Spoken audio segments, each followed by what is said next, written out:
Good morning, very very good morning everyone. और कई सारे बच्चों के लगातार कमेंट्स आ रहे, सर क्लास नहीं होगी। स्टूडेंट, करंट अफेयर्स की या कोई भी क्लास जब तक आपको बताया नहीं जाएगा तब तक क्लास क्यों नहीं होगी? कोई एक वजह बताओ। कुछ प्रबल हो जाता है या कुछ दिक्कतें आ जाती हैं तो क्लासेज नहीं होगी, तब उसके मैसेजेस आप तक जाएंगे। हाँ, तो आप हमारे साथ जुड़ चुके हैं डेली करंट अफेयर्स के अपडेट में अपने सीरीज में। और आज के इस सेशन में हर दिन की तरह हम लोग देखने वाले हैं नेशनल इंटरनेशनल अफेयर्स पे आधारित उन तमाम महत्वपूर्ण प्रश्नों को जो अपकमिंग एग्जाम के दृष्टिकोण से इंपॉर्टेंट है। तो चूंकि थोड़ा लेट हुआ है, थोड़ा नहीं 20-22 मिनट काफी लेट होता है, और लेट होने की पीछे का वजह भी मैंने आपको बताया कि वो स्ट्रीमिंग की हमें नहीं मिला था चैनल का, तो इस कारण से वो क्लास वहां पे नहीं हो पाया। हाँ, तो एक बार जल्दी से हम लोग आज के इस क्लास की शुरुआत कर देंगे। और इससे पहले मैं सेशन की शुरुआत करूं, एक बार आप सभी बच्चों का मैं कमेंट चाहूंगा। Good morning, very very good morning. एक बार जल्दी से सभी बच्चे कमेंट करके बताएंगे कि आप सभी लोग जुड़ चुके हो। Okay, and am I clearly audible? All right. हाँ, गुड मॉर्निंग। चलो, तो पढ़ना लिखना समझना शुरू करते हैं और देखते हैं आज के सेशन में क्या क्या महत्वपूर्ण सवाल है। साथियों, हर दिन की तरह सेशन की शुरुआत शुभ विचारों के साथ। कभी भी हार नहीं मानो बल्कि संघर्ष करते रहो, यही जीत हार को जीत में बदल देगी। कभी भी हमें हार नहीं माननी है, कभी भी हार नहीं मानो, क्योंकि जो संघर्ष हम लगातार अगर करते रहते हैं स्टूडेंट, तो जो आज आप हारे हैं ना, वो हार कल आपकी जीत में तब्दील हो जाएगी, बदल जाएगी। और जीवन में हर वो व्यक्ति असफल है जिसने एक और प्रयास नहीं किया है। और आपको पता होगा कि असफलता असल में वो असफलता नहीं होता है, बल्कि जीवन की नई लर्निंग होती है, कुछ नई सीख होती है जो आपको ये बताती है कि भाई आगे फिर से बढ़ोगे तो ये वाली गलती नहीं करना, है ना। तो साथियों, इसी के साथ हम लोग, इसी थाउट के साथ हम लोग आज के सेशन की शुरुआत करेंगे। और सबसे पहले हम लोग आएंगे क्विक रिवीजन में, फटाफट से 3-4 मिनट में कल के तमाम महत्वपूर्ण प्रश्नों को एक बार बनाना है, फिर हम लोग लौटेंगे अपने सेशन में। हाँ, तो देखते हैं कल के सवाल क्या क्या थे, एक बार जल्दी जल्दी से बना लेना। ओके, क्विक रिवीजन में एक बार जल्दी से सभी बच्चे लौट जाओगे। और पहला सवाल आपके सामने है कि खेलो इंडिया यूनिवर्सिटी गेम्स 2022 में किस विश्वविद्यालय ने महिला टेनिस स्पर्धा में स्वर्ण पदक अपने नाम कर लिया है? पहला प्रश्न आज के सेशन का। जल्दी से सभी बच्चों का कमेंट में चाहूंगा, जल्दी से सभी बच्चे कमेंट करके बताएंगे कि वह कौन सा विश्वविद्यालय है जिसने खेलो इंडिया 2022 में महिला टेनिस स्पर्धा में गोल्ड मेडल जीत लिया है, कि वो चैंपियन है। तो right answer is obviously Savitribai Phule university, and option number A is correct. हाँ, ग्रेट। आगे देखो, नेक्स्ट क्वेश्चन फिर से आपके सामने होगा। अगला सवाल, नेक्स्ट क्वेश्चन हमारे सामने है स्टूडेंट कि विश्व दुग्ध दिवस कब मनाया जाता है? तो 1 जून प्रतिवर्ष दुग्ध दिवस के रूप में मनाया जाता है। कितना स्वास्थ्य कवर प्रदान किया जाता है स्टूडेंट? प्रधानमंत्री जन आरोग्य योजना, आयुष्मान भारत प्रधानमंत्री जन आरोग्य योजना। तो साथियों, 5 lakh is absolutely right. Next question, किस संस्था के मेडिकल डिलीवरी के लिए ड्रोन का संचालन किया है? दुनिया का पहला ऐसा संस्था जिसने मेडिकल डिलीवरी के लिए ड्रोन का प्रयोग किया है, उस संस्था का नाम क्या है? जल्दी से कमेंट करेंगे। बहुत अच्छा, राइट आंसर इज ऑब्वियसली फकीन यूनिवर्सिटी। अगला प्रश्न है कि किस राज्य सरकार ने शैक्षणिक संस्थानों में ड्रॉप आउट्स की वापसी की सुविधा के लिए, जो बच्चे स्कूल छोड़ चुके हैं उन्हें वापस चाहती है सरकार, तो उसने राष्ट्रीय मुक्त शिक्षा संस्थान यानी कि NIOS के साथ एक समझौते पर हस्ताक्षर किए हैं। तो साथियों, वह जो राज्य है वह है Meghalaya, and option number D is absolutely correct. आगे बढ़ेंगे, नेक्स्ट क्वेश्चन हमारे सामने है, किस देश में स्थित भारतीय सांस्कृतिक केंद्र में न्यू लिबरेशन वॉर गैलरी का उद्घाटन किया गया है? जल्दी से देखेंगे इस प्रश्न को। न्यू लिबरेशन वॉर गैलरी का उद्घाटन, तो साथियों इसका उद्घाटन हुआ है बांग्लादेश में, ढाका के अंदर। अगला सवाल फिर से हमारे सामने है, किस राज्य सरकार ने हाल ही में आजादी के अमृत महोत्सव के अवसर पे आई यानी कि मां पर्यटन नीति की घोषणा करी है, जिसमें महिलाओं को स्टूडेंट लगातार महिलाओं को सशक्त करने के लिए इसमें कई सारे प्रोविजंस है। Maharashtra is correct answer. प्रधानमंत्री नरेंद्र मोदी ने राजस्थान के किस शहर से महाजनसंपर्क अभियान की शुरुआत किया है? तो साथियों, महाजनसंपर्क अभियान अजमेर से प्रारंभ हुआ, जो कि ऑप्शन नंबर डी में है। आगे फिर से प्रश्न है, भारत किस देश को पराजित कर काठमांडू में एनएससी काबा महिला वॉलीबॉल चैलेंज कप का खिताब अपने नाम कर लिया है? अगला सवाल फिर से आपके सामने है, जल्दी से इस प्रश्न को देखोगे। ग्रेट। और संबंधित देश का जो नाम है स्टूडेंट वह है कजाकिस्तान ना, कजाकिस्तान ही था इसमें। हाँ, ये is absolutely right answer. Kazakhstan को पराजित किया है स्टूडेंट इंडिया ने काठमांडू में। अगला सवाल था, जस्ट अ सेकेंड, हाल ही में किसके द्वारा लिखित पुस्तक एनटीआर अ पॉलिटिकल बायोग्राफी पुस्तक का विमोचन किया गया है? तो स्टूडेंट्स को रामचंद्र मूर्ति ने लिखा है, जो कि ऑप्शन नंबर सी में है। जल्दी से कमेंट करके बताओगे सभी लोग। ग्रेट। अगला प्रश्न फिर से है, बर्मिंघम के लॉर्ड मेयर के रूप में शपथ लेने वाले पहले ब्रिटिश भारतीय कौन बन गए हैं? पहले ब्रिटिश भारतीय सिख का नाम क्या है स्टूडेंट? तो चमन लाल है, और चमन लाल जी बन गए हैं बर्मिंघम के फर्स्ट लॉयर, जो ब्रिटिश इंडियन है और सिख भी है, जाहिर सी बात है। स्वच्छ मुख अभियान के तहत किस भारतीय क्रिकेटर को स्माइल एम्बेसडर बनाया है महाराष्ट्र सरकार ने? स्माइल एम्बेसडर किसे बनाया है महाराष्ट्र सरकार ने? जल्दी से कमेंट करेंगे।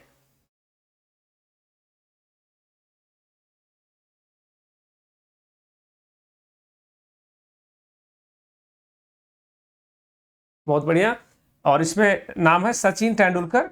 अगला प्रश्न होगा कि निम्नलिखित में से किस कंपनी ने 2022-23 में कार्यस्थल सुरक्षा में सुधार के लिए सुरक्षा उत्कृष्टता श्रेणी के तहत ग्रीन टेक सेफ्टी अवार्ड 2023 को अपने नाम कर लिया है, जीत लिया है? उस कंपनी का नाम क्या है? तो Rashtriya Ispat Nigam limited, RINL is absolutely correct. Option number D is right, very good. चलिए आगे देखेंगे, फिर से हमारे सामने सवाल होगा। अगला प्रश्न हमारे सामने फिर से है, एक्सपोस्ट भारत का पहला पॉलिमेट्री मिशन भारतीय अंतरिक्ष अनुसंधान संगठन इसरो द्वारा किस संस्था के साथ मिलकर के डेवलप किया गया है? यहाँ पे ऑप्शन यहाँ से स्टार्ट है आपका, हाँ, A, B, C and D। तो रमन रिसर्च इंस्टीट्यूट जो कि बेंगलुरु में स्थित है, उसके साथ ये मिलकर के इसरो ने शुरू किया है।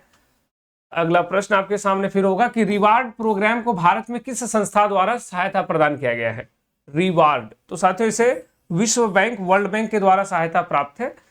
नेक्स्ट क्वेश्चन है कि कौन सा शहर कावेरी 2.0 वेब आधारित संपत्ति पंजीकरण एप्लीकेशन को लॉन्च करता है? तो साथियों कावेरी शब्द जैसे ही इस्तेमाल होगा तो आप समझ जाना कर्नाटका, बेंगलुरु इसका सही उत्तर होगा, जो कि ऑप्शन नंबर डी में है। आगे फिर से प्रश्न है, G20 एनर्जी ट्रांजिशन मिनिस्ट्रियल के साथ 14वीं क्लीन एनर्जी का बैठक कहां पे हुआ है? क्लीन एनर्जी की बैठक कहां पर आयोजित की गई है? एंड राइट आंसर जो ऑब्वियसली स्टूडेंट इसका बैठक हुआ है गोवा के अंदर, ऑप्शन नंबर बी। और G20 का जो सेशन है, G20 पे सेशन आपको अनअकैडमी पे मिल जाएगा, आप लोग सभी लोग उसका वीडियो देख रहे हैं, PDF भी हमने चैनल पे भेज दिया है। अगला सवाल है कि मई 2023 में कर्नाटक के कोडागु जिले में मिनी ऑपेट्रस श्रीनी नामक एक नई प्रजाति की खोज हुई है, इसका संबंध किससे है? तो स्टूडेंट इसका संबंध है, यह एक बैट है, चमगादड़ का एक टाइप है, और आप इसे स्क्रीन पे देख सकते हो। नेक्स्ट प्रश्न फिर से आपके सामने होगा कि प्रधानमंत्री नरेंद्र मोदी ने 4 जुलाई को राष्ट्राध्यक्षों के SCO परिषद के 22वें शिखर सम्मेलन का आयोजन करने का करा है। पूछा जा रहा है कि निम्नलिखित में से कौन सा देश SCO का सदस्य देश नहीं है? तो स्टूडेंट इसमें तुर्कमेनिस्तान इसका सदस्य नहीं है, हाँ, बाकी इसमें 8 सदस्य हैं। और अगला प्रश्न होगा कि उस कंपनी का नाम बताओ जिसे गवर्नमेंट ने ई-मार्केट प्लेस पोर्टल के साथ सरकारी कार्यालयों और एजेंसियों, सार्वजनिक क्षेत्र की इकाइयों के लिए स्टूडेंट पायलट आधार पर टैक्सी सेवाओं के लिए एक समझौते करे हैं, एक भागीदार के तौर पे उसके साथ जुड़ा है भारत सरकार। तो साथियों उस कंपनी का नाम है उबर, है ना, ऑप्शन नंबर डी। चलिए, तो ये तमाम प्रश्न थे कल के, और वापस से हम लोग लौटेंगे आज के नए सवालों पे, ठीक है? तो आज के नए सवालों पे हम लोग वापस से लौटेंगे और इसे जल्दी जल्दी से यहां से देखने वाले हैं। चलो, तो क्विक रिवीजन में आप सबने कैसा किया है एक बार हमें कमेंट करके बताना, और चूंकि समय बिल्कुल सीमित है तो हम लोग जल्दी जल्दी से तमाम महत्वपूर्ण प्रश्नों को, आज के सवालों को देख लेंगे। अच्छा, कई बच्चे हैं जो इससे जुड़ ही नहीं पा रहे हैं ना इस क्लास से, उन्हें पता नहीं होगा कि सेशन कहाँ पे हो रहा है। कई लोग तो मान के बैठे होंगे कि क्लास आज नहीं हो रही है। और तुम लोग इतने बदमाश हो कि क्या मैं बताऊं, कितना कमेंट करते हो व्हाट्सएप ग्रुप में, जो लोग जुड़ा हुआ ये लोग इतना बदमाश है। हम लिख रहे वहां पे कि भाई वेट करो थोड़ा सा। हाँ, मैंने एक बार सोचा कि क्लास नहीं करते हैं, कोई बात नहीं, आज थोड़ा रेस्ट किया जाए, तब तक ये लोग अपने लिख रहे हैं सर सोए नहीं है, उठे नहीं है, बैठे नहीं है, गजब हालत है। जब मुझे क्लास नहीं रहेगी तो मैं बता दूंगा ना। चलिए कोई नहीं। तो अब हम लोग आज के तमाम सवालों को एक बार जल्दी जल्दी से यहाँ से देख लेते हैं। और क्लास एक्चुअली मैंने बताया आपको समस्या क्या हुआ कि मैं स्ट्रीमिंग की ही नहीं मिला था उधर से। मैं भी तब हमें पता चला कि जब मैं आ गया यहाँ पे, तब अचानक से मुझे पता चल रहा है कि स्ट्रीमिंग की मेरे पास नहीं है।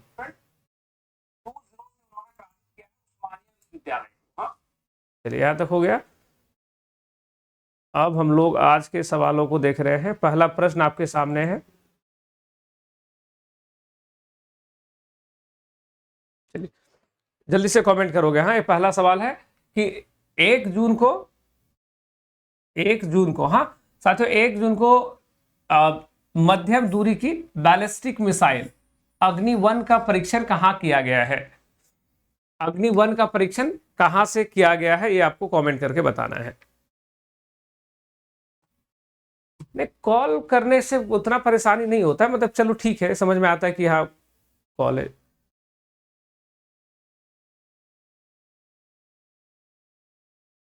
पीहू लिख रहे हैं कि सर नोटिफिकेशन थोड़ा कमेंट पहले, मतलब वीडियो की आप नोटिफिकेशन पहले ग्रुप में डाल दीजिए। मैं ये जिम्मेवारी आप ही को देता हूँ बच्चे, तुम भी कमेंट सेक्शन में जरा डाल देना क्लास का नोटिफिकेशन वाला। तो student right answer is obviously, इसका परीक्षण किया गया है एपीजे अब्दुल कलाम आइलैंड ओडिशा के अंदर। और बैलिस्टिक मिसाइल को आप यहाँ पे देख सकते हैं। हाँ, इसका नाम क्या है स्टूडेंट? तो इसका नाम है मिसाइल जो है, इसका नाम है अग्नि-1। और पूरी जानकारी इसके बारे में हम लोग रखेंगे कि क्या क्या काम है इस मिसाइल का। हाँ देखिए सभी बच्चे इसको नोट कर लेना। ये जो मिसाइल है स्टूडेंट, सबसे पहली जानकारी कि स्वदेशी तकनीक पे बना हुआ है, यानी कि हमारे देश की तकनीक है। दूसरा, ये जो मिसाइल है ये सरफेस टू सरफेस वार करता है, S2S, है ना, सतह से सतह पर अटैक करेगा। दूसरा क्या है, एक परमाणु सक्षम मिसाइल है। तो ये इसके बारे में सबसे महत्वपूर्ण जानकारी है। अग्नि-1 से 4 मिसाइलों की रेंज जो होगी, 1 से 4 अलग अलग मिसाइल होंगे। ये 700 किलोमीटर से लेकर के 3500 किलोमीटर तक का ये के लिए इसे तैनात किया जा चुका है। और इसका परीक्षण कहाँ हुआ भाई? ओडिशा के अंदर एपीजे अब्दुल कलाम द्वीप से सफल परीक्षण हो गया, यानी कि ये सक्सेसफुल रहा है। तो ये पहला प्रश्न था और पहला सवाल में आप सबने बिल्कुल मैक्सिमम बच्चों का इसमें सही उत्तर रहा। हाँ, चलो आगे बढ़ेंगे। फिर से प्रश्न है हमारे सामने कि 2023 में तुर्की के राष्ट्रपति के चुनाव में किसने विजेता घोषित किया गया है? साथियों, तुर्की जिसका नाम अभी बदल गया है एक्चुअली, अब इसका नाम हो गया है तुर्कीए। स्पेलिंग है तुर्कीए। हाँ, तुर्की का मतलब ही कुछ नहीं होता है, तुर्की एक मीनिंगलेस वर्ड है, इसका कोई मतलब नहीं होता है। तो इसने नाम हाल ही में बदल दिया है। और तुर्की का मतलब हुआ स्टूडेंट कि इसके राष्ट्रपति चुने गए हैं रिसेप तय्यिप एर्दोगन। और आप इन्हें स्क्रीन पे देख सकते हो।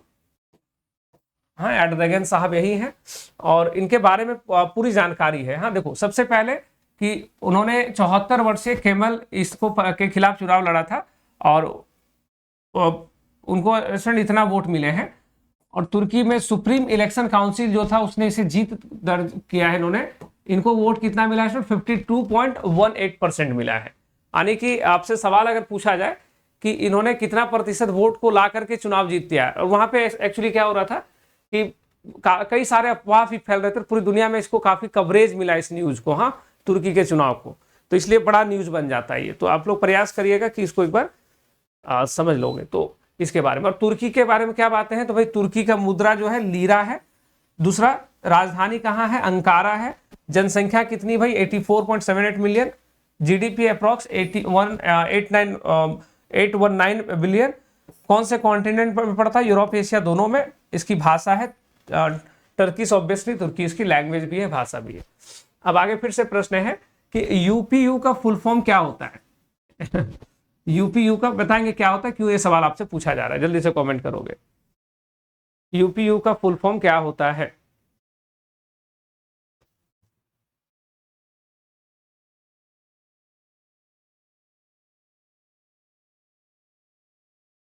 चलिए बहुत बेहतर स्टूडेंट।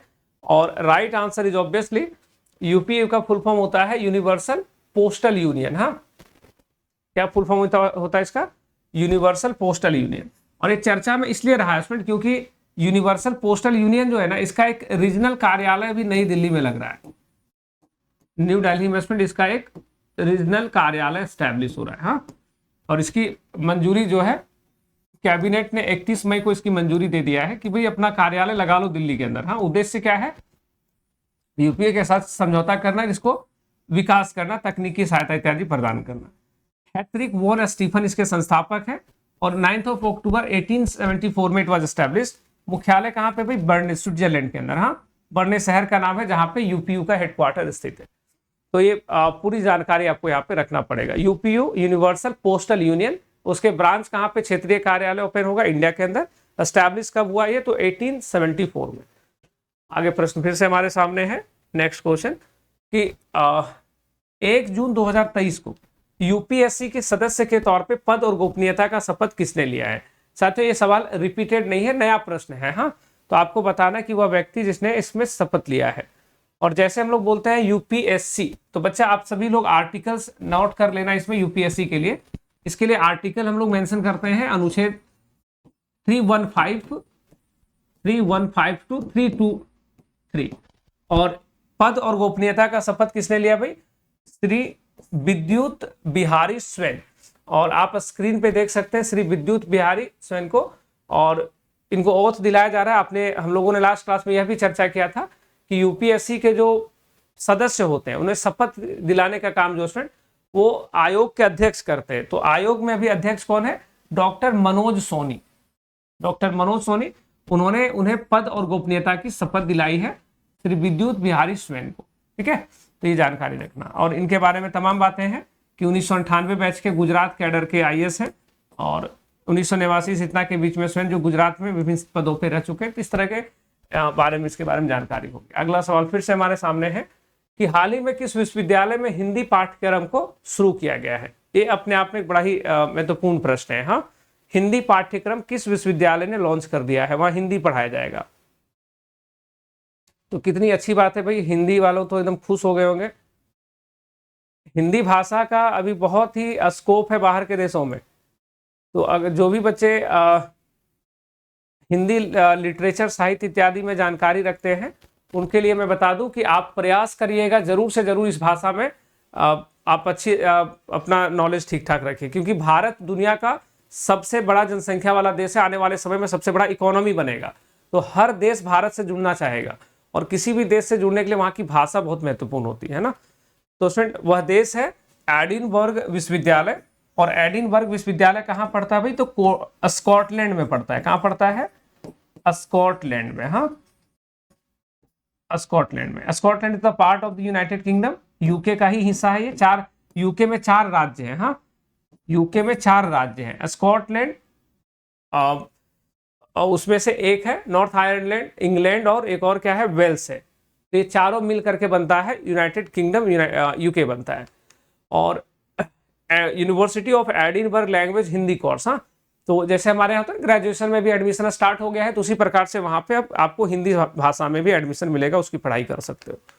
और तमाम बातें यहाँ पे लिखा हुआ है कि जलवायु समाधान का नाम के पाठ्यक्रम अनुवादकों के सहायता से साझेदारी किया है। एडिनबर्ग जलवायु परिवर्तन संस्थान, ये सब जो हमारे लिए इंपॉर्टेंट नहीं, बस इतना इंपॉर्टेंट है कि हिंदी भाषा में उन्होंने पहला एक्सेस कोर्स बनाया है।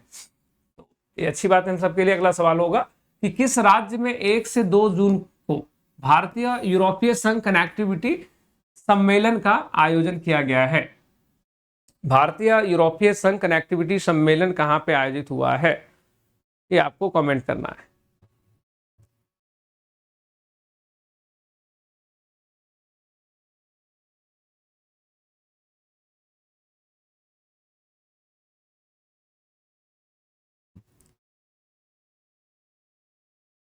बहुत बढ़िया स्टूडेंट। और सही उत्तर क्या होगा इसका? तो इसका सही उत्तर है कि भारत यूरोपीय संघ कनेक्टिविटी सम्मेलन का जो आयोजन होना है वो भारत के किस राज्य में? तो इसका आयोजन किया गया है मेघालय के अंदर। और पूरी जानकारी आप यहाँ पे देख सकते हो, यहाँ पे पूरा इंफॉर्मेशन है। कहाँ पे स्टूडेंट? मेघालय में शिलोंग के अंदर। हाँ, शहर का नाम देखो दिया हुआ शिलोंग मेघालय में। होटल ताज विवांता में 1 से 2 जून के अंदर, ठीक है। EU India global gateway conference है, connectivity investment in India north eastern state and immediate sub Himalayan neighbourhood. देखो इसमें क्या पूरा मुद्दा है यहीं पे लिखा हुआ है, अदरवाइज आगे और भी डिटेल्स है।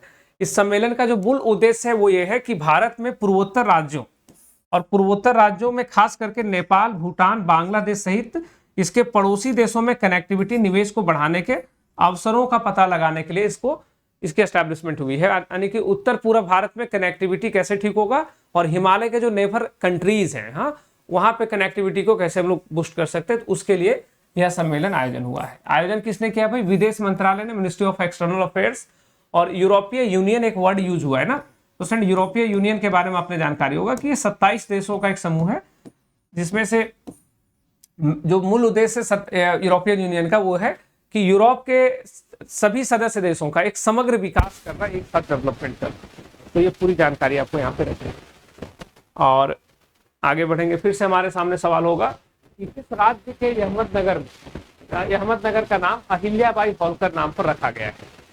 अब ये सब सवाल जल्दी से आप देखो और बनाने का कोशिश करो। अच्छा, अहमदनगर का नाम जो है अहिल्याबाई होलकर कर दिया गया है और ये कहाँ पड़ता है? तो भाई अहमदनगर तो बड़ा फेमस जगह है, महाराष्ट्र में पड़ता है। और आप स्क्रीन पे देख सकते हो कि माननीय एकनाथ शिंदे भाऊ साहब जो है, और इधर एक वहाँ के डिप्टी CM दिख रहे हैं और अहिल्याबाई होलकर दिख रही है। तो इनके नाम पे अहमदनगर का नाम जो है वो परिवर्तित कर दिया गया है। और बिल्कुल तो ये ऐलान हो चुका है कि भाई नाम बदलेंगे, और नाम बदलने का काम तो इंडिया में आपको पता है कि लगभग हर राज्य में होता है। और जो नाम बदलेगा तो उसका लिस्ट हम सब तैयार रखते हैं। हाँ, तो एक दिन क्या करेंगे हम लोग कि भारत में पिछले 2-3 वर्षों में जितने शहरों के नाम बदले गए हैं उसका एक सेशन कर देंगे किसी दिन, ठीक है, क्योंकि अभी बहुत सारे शहरों का जो है नाम वो इधर उधर प्रवर्तित हुआ है। हमारा माइक को क्या इशू हुआ है? तो अभी तो हम चेक करवाए हैं सब कुछ, माइक वाइक मेरा ठीक है। अब ठीक है क्या मेरी आवाज? अब मेरी आवाज ठीक है? चलिए, तो अगला नेक्स्ट क्वेश्चन होगा कि किसे solar energy corporation of India limited SECI के प्रबंध निदेशक के रूप में नियुक्त किया गया है? किसे solar energy corporation of India limited SECI के रूप में नियुक्त किया गया है? अजय यादव, विपिन कुमार, जगदीश वर्मा या फिर ललित शर्मा? इसमें से सही उत्तर की पहचान करिएगा। हमने माइक वाइक सब चेक करवा लिया। हाँ, आप लोग को मैं बता दूं कि अब आप कंप्लेन नहीं करना मुझे, लगभग 1-1.5 घंटे का काम हुआ है इस पे। और वीडियो क्वालिटी देख रहे होंगे क्लास की थोड़ी ठीक हुई होगी। बहुत बढ़िया स्टूडेंट, बहुत बढ़िया, हाँ वेरी गुड। चलिए, तो इसमें जो सही उत्तर है स्टूडेंट उनका नाम क्या है? अजय। स्क्रीन पे आप इन्हें देख सकते हो student, Ajay Yadav appointed managing director of the solar energy corporation of India limited. हाँ, और इसके बारे में तमाम जानकारी रखेंगे कि भारत में ये रिन्यूएबल एनर्जी प्रोजेक्ट जो है उसकी केंद्र सरकार का एक नोडल एजेंसी है, यानी कि केंद्र सरकार की सर्वोच्च संस्था है SECI। तो इसकी जानकारी रखोगे। SECI 2011 में स्थापित एक मिनी रत्न है और इसके बारे में तमाम बातें। हाँ, नवीकरणीय ऊर्जा मंत्रालय के अंतर्गत काम करता है। देखो, एक जानकारी ये आपको अलग से रखना है कि सोलर एनर्जी और कॉर्पोरेशन ऑफ इंडिया लिमिटेड ये बना कब है? तो स्टूडेंट एक तो मिनी रत्न कंपनी है, हाँ, और इसकी स्थापना कब हुई थी भाई? तो इसकी स्थापना हुआ है 2011 के अंदर, 2011 में इसका स्थापना हुआ है। तो एक जानकारी केवल आपको अलग से ये रखना है, रिन्यूएबल एनर्जी करने वाला, नवीकरणीय ऊर्जा के क्षेत्र में काम करने वाला यह भारत का सर्वोच्च संस्था है, सबसे बड़ी संस्था है। तो इसके बारे में जानकारी रखिएगा। फिर से हमारे सामने सवाल होगा कि किस राज्य के मंत्रिमंडल ने हाल ही में लिंग समावेशी पर्यटन नीति को मंजूरी दे दिया है? संबंधित राज्य का नाम क्या है? संबंधित राज्य का नाम क्या है जिसने इसकी घोषणा करी है?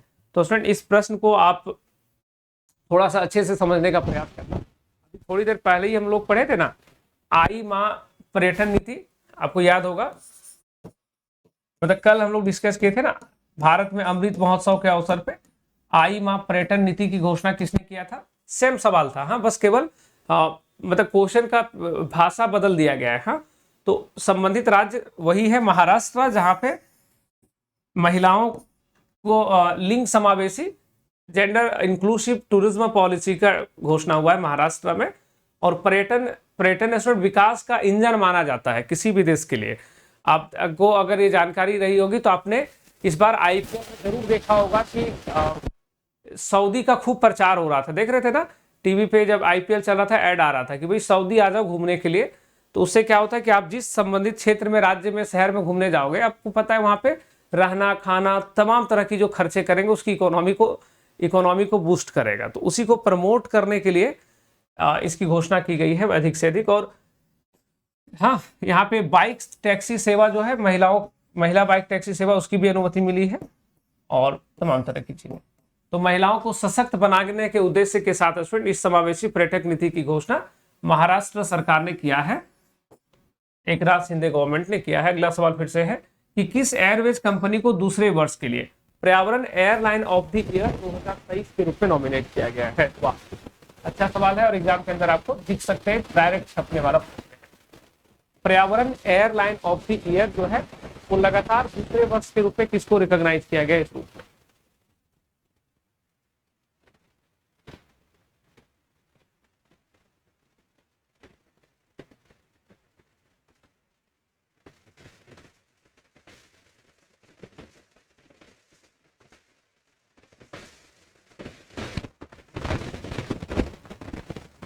बहुत अच्छा सर। तो इस रूप में रिकॉग्नाइज किया गया है एतिहाद एयरवेज को। हाँ, और एक किस देश, किस शहर से संबंधित है भाई? इसका संबंध है United Arab of Emirates, Abu Dhabi से। अबू धाबी से। And obviously option number A is correct. हाँ, option number A is right. And आप देख सकते हैं यहाँ पे एतिहाद जो एयरलाइन है from Abu Dhabi to world, हाँ लिखा हुआ स्क्रीन पे, इसको मिला है एयरलाइन रेटिंग पुरस्कार, विमान उद्योग में सर्वश्रेष्ठ स्वीकार मिला गया है इसको। और ये फर्स्ट रैंक पे है, सुरक्षा स्कोर इत्यादि इसके अच्छे हैं। आपको पता है कि एयरलाइंस कंपनियों को उनको रेटिंग्स मिलते हैं सुरक्षा के, भाई कितने वो किस प्रकार से काम कर रहे हैं।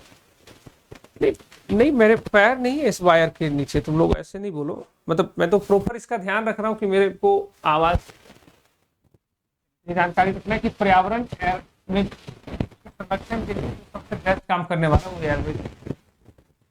10 हम लोगों ने कंप्लीट किया है। अब वापस से और भी सवाल है, इसे जल्दी जल्दी से देखेंगे कि शशि थरूर ने किसके द्वारा लिखित पुस्तक रिंग साइड का विमोचन किया है? Who is the author of this book ringside? Doctor Vijay Darda, Chetan Bhagat, Rajan Gurukal या फिर Pattabhi Ram? Who is the author of this book? जल्दी से कमेंट करोगे। बहुत अच्छा सर। और right answer is obviously doctor Vijay Darda. Doctor Vijay Darda, आप स्क्रीन पे इन्हें देख सकते हो, यही है विजय दर्दा।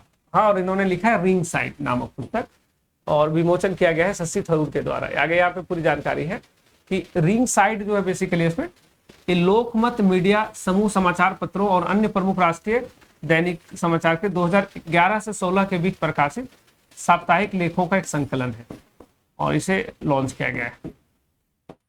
ये जो दर्दा साहब हैं ये कौन है भाई? तो ये पूर्व सांसद हैं और लोकमत मीडिया समूह संपादकीय बोर्ड के अध्यक्ष हैं। हाँ, उनके द्वारा लिखित।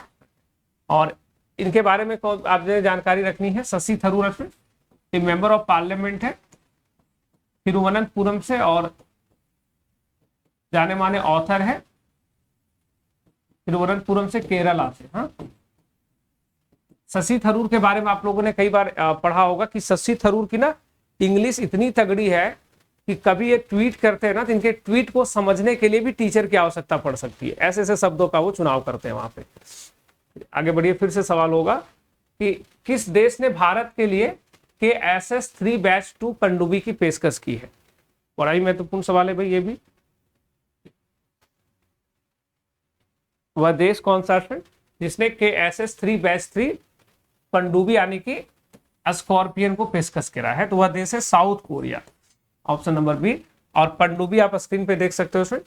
ये क्या करता है कि ये आपने जो कोस्टल क्षेत्र होता है ना, तटीय क्षेत्र होता है, खास करके वहां से आपको सुरक्षा प्रदान करता है। हाँ, तो उसकी पूरी एक्टिविटी को ध्यान में रखता है। और इसमें क्या है स्टूडेंट कि कोई अगर पनडुब्बी अगर हमला करता है तो उसको रोकने के लिए इसको किया गया है। और नौसेना का एक बहुत ही बड़ा औजार हथियार के तौर पर माना जाता है। प्रस्ताव ऐसे समय में है जब जर्मनी भारत पनडुब्बी अधिग्रहण कार्यक्रम प्रोजेक्ट 75 को पूरा करने वाला है।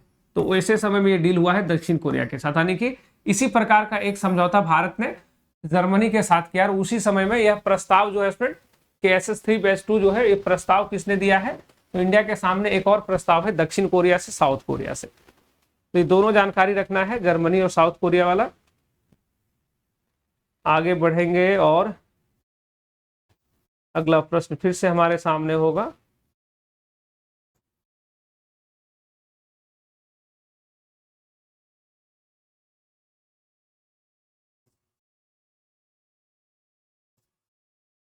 चलिए, बहुत बढ़िया। नेक्स्ट क्वेश्चन है कि सरकार ने किसे यूको बैंक के MD और CEO के रूप में नियुक्त कर दिया है? was appointed as the MD and CEO of this bank.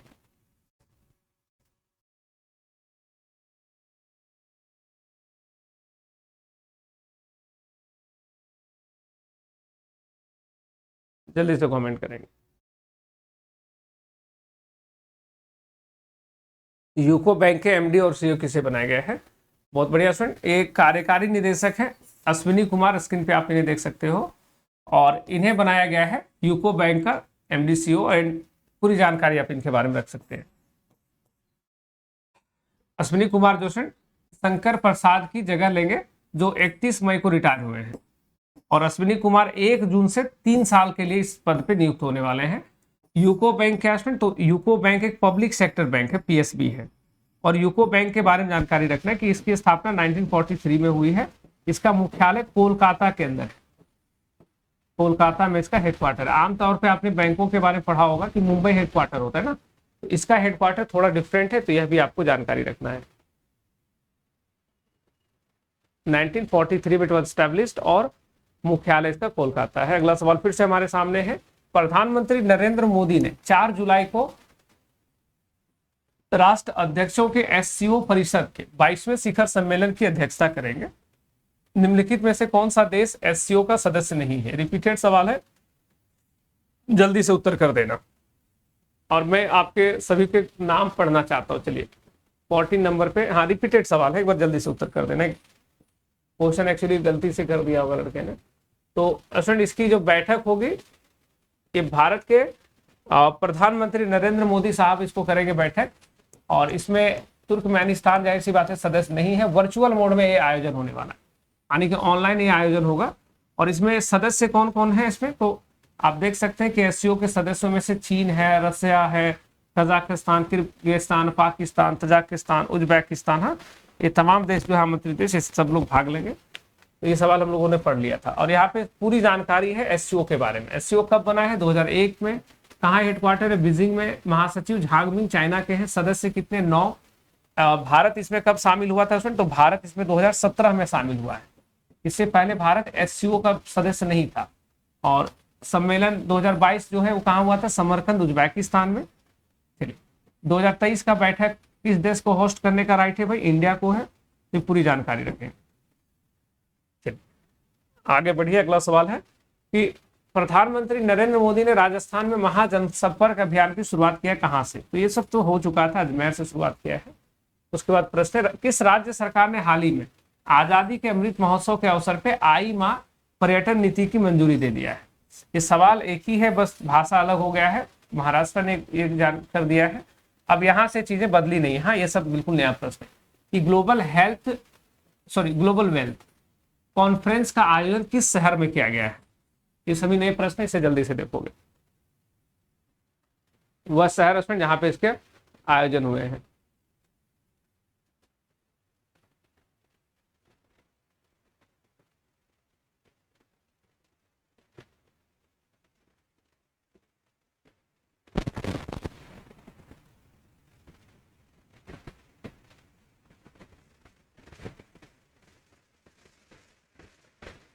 चलिए बहुत अच्छा। और right answer is obviously global wealth conference जो है लंदन में आयोजित हुआ है। Option number B is right.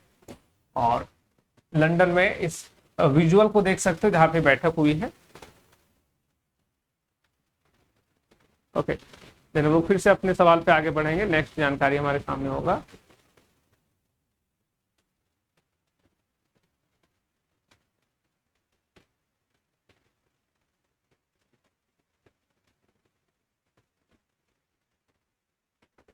चलिए तो स्टूडेंट इसके बारे में पूरी जानकारी रखोगे कि लंदन में स्टूडेंट इसका आयोजन हुआ है और ये 2 दिवसीय आयोजन है। 2 दिवसीय यानी कि 2 दिनों तक चलने वाला आयोजन है। नाम में ही स्पष्ट है, ग्लोबल वेल्थ कॉन्फ्रेंस है ये।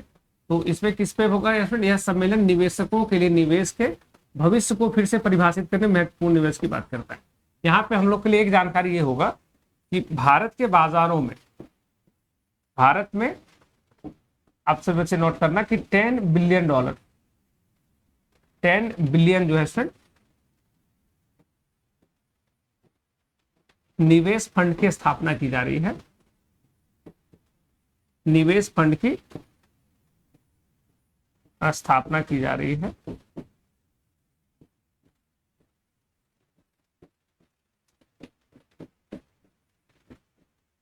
तो ये पूरी जानकारी आपको यहां पे रखना है।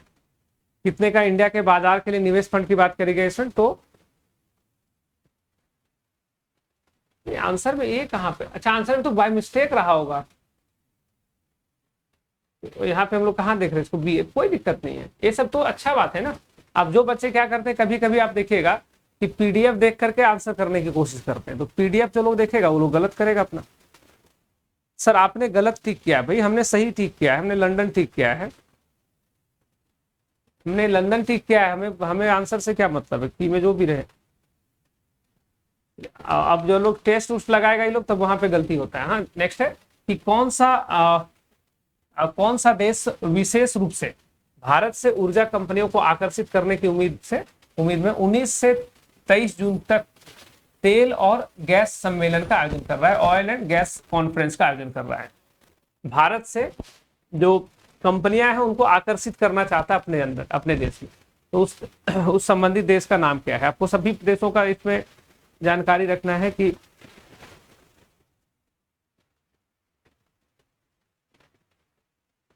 बहुत बढ़िया सर। उस संबंधित देश का नाम है सूरीनाम, ऑब्वियसली। तो सूरीनाम में ये सम्मेलन का आयोजन हुआ इसमें, ऑप्शन नंबर डी। और सूरीनाम कहाँ पड़ता है? तो सभी बच्चे जानकारी रखोगे इसके बारे में कि सूरीनाम जो है ना एक देश है जो कि साउथ अमेरिका में पड़ता है, दक्षिण अमेरिका में।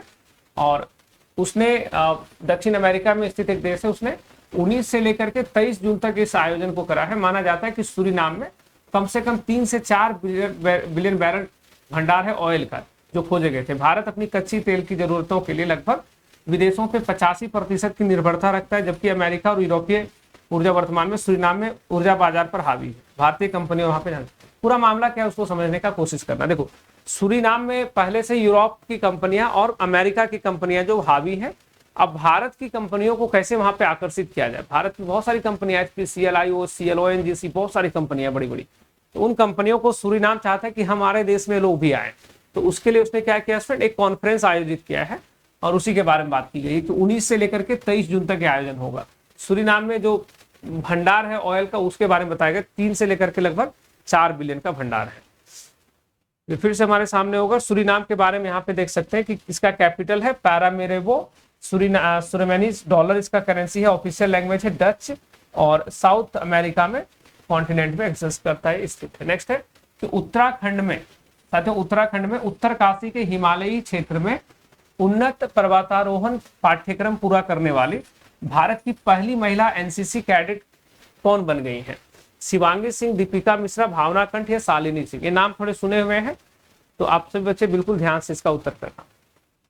बहुत बढ़िया, right answer is obviously Shalini Singh is absolutely correct answer. हाँ शालिनी सिंह आप इन्हें स्क्रीन पे देख सकते हो।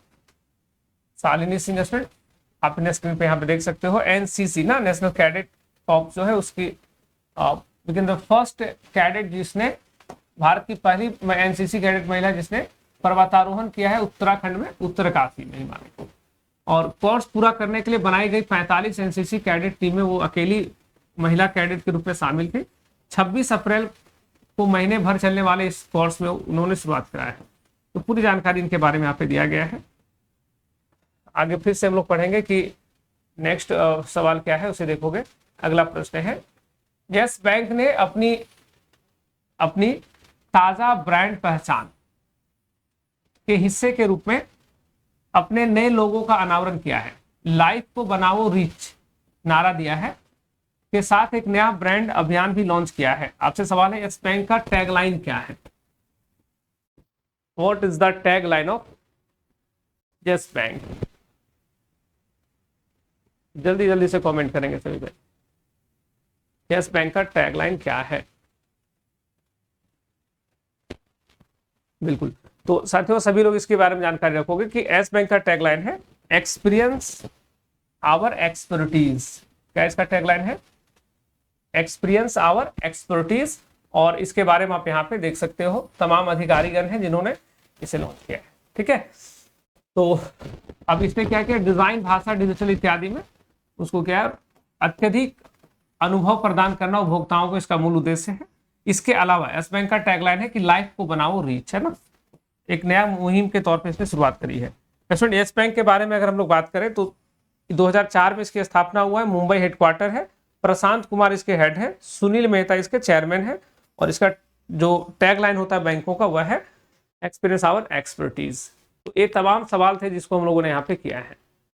और अब बारी है बिहार करंट अफेयर्स की। एंड बिहार करंट अफेयर्स में हम लोग देखने वाले हैं कि वो कौन कौन सी खबरें हैं जो अब हमारे लिए इंपॉर्टेंट है।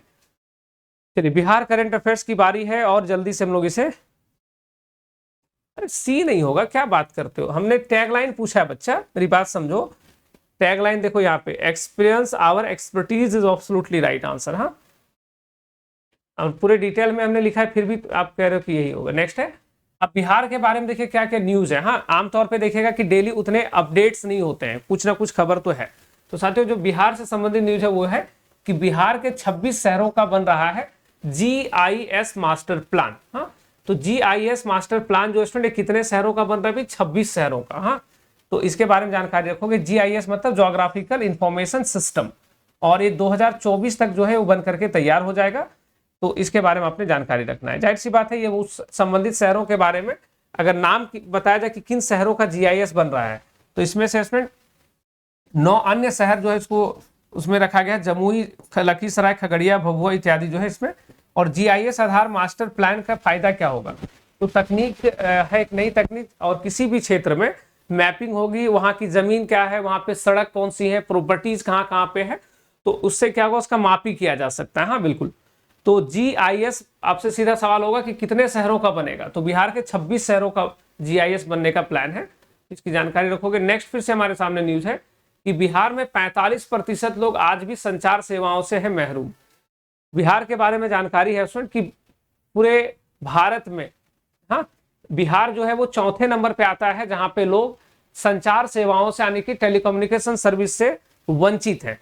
और कैसे वंचित है भाई? तो बिहार में लगभग 45% लोग जो है वहां पे संचार सेवा का प्रयोग नहीं कर पा रहे हैं हमारे यहाँ। और केवल एक्सेसिबिलिटी कितना है? तो बिहार में केवल 55.23 एक्सेसिबिलिटी है। ठीक है, और भारत में ये आंकड़ा सबसे अधिक, यानी कि बिहार नंबर 1 पे, पहले नंबर पे है। तो मतलब यहाँ पे अधिकांश लोग हैं जो संचार सेवाओं का प्रयोग नहीं कर पा रहे हैं। तो इस जानकारी को रखेंगे। हाँ, उसके बाद फिर से हमारे सामने एक जानकारी है कि गया का टनकुपा में मोटे अनाज की विशिष्ट केंद्र बनेगा। मोटे अनाज का एक विशिष्ट केंद्र, एक सेंटर जो है फ्रेंड, वो कहाँ स्टैब्लिश किया जाएगा? तो ये होगा टनकुपा में। हाँ, टनकुपा कहाँ? गया में पड़ता है। और इसकी घोषणा किसमें किया गया भाई? इसकी घोषणा हुआ है 4थे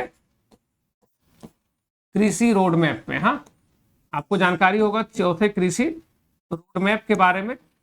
फ्रेंड इसकी घोषणा सरकार ने किया है 2023 से लेकर के 2028 तक इसकी वैधता है।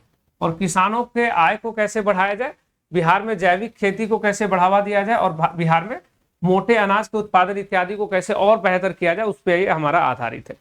तो इसकी जानकारी को आप रखोगे। और टनकुपा पड़ता है ऑब्वियसली गया में पड़ता है भी।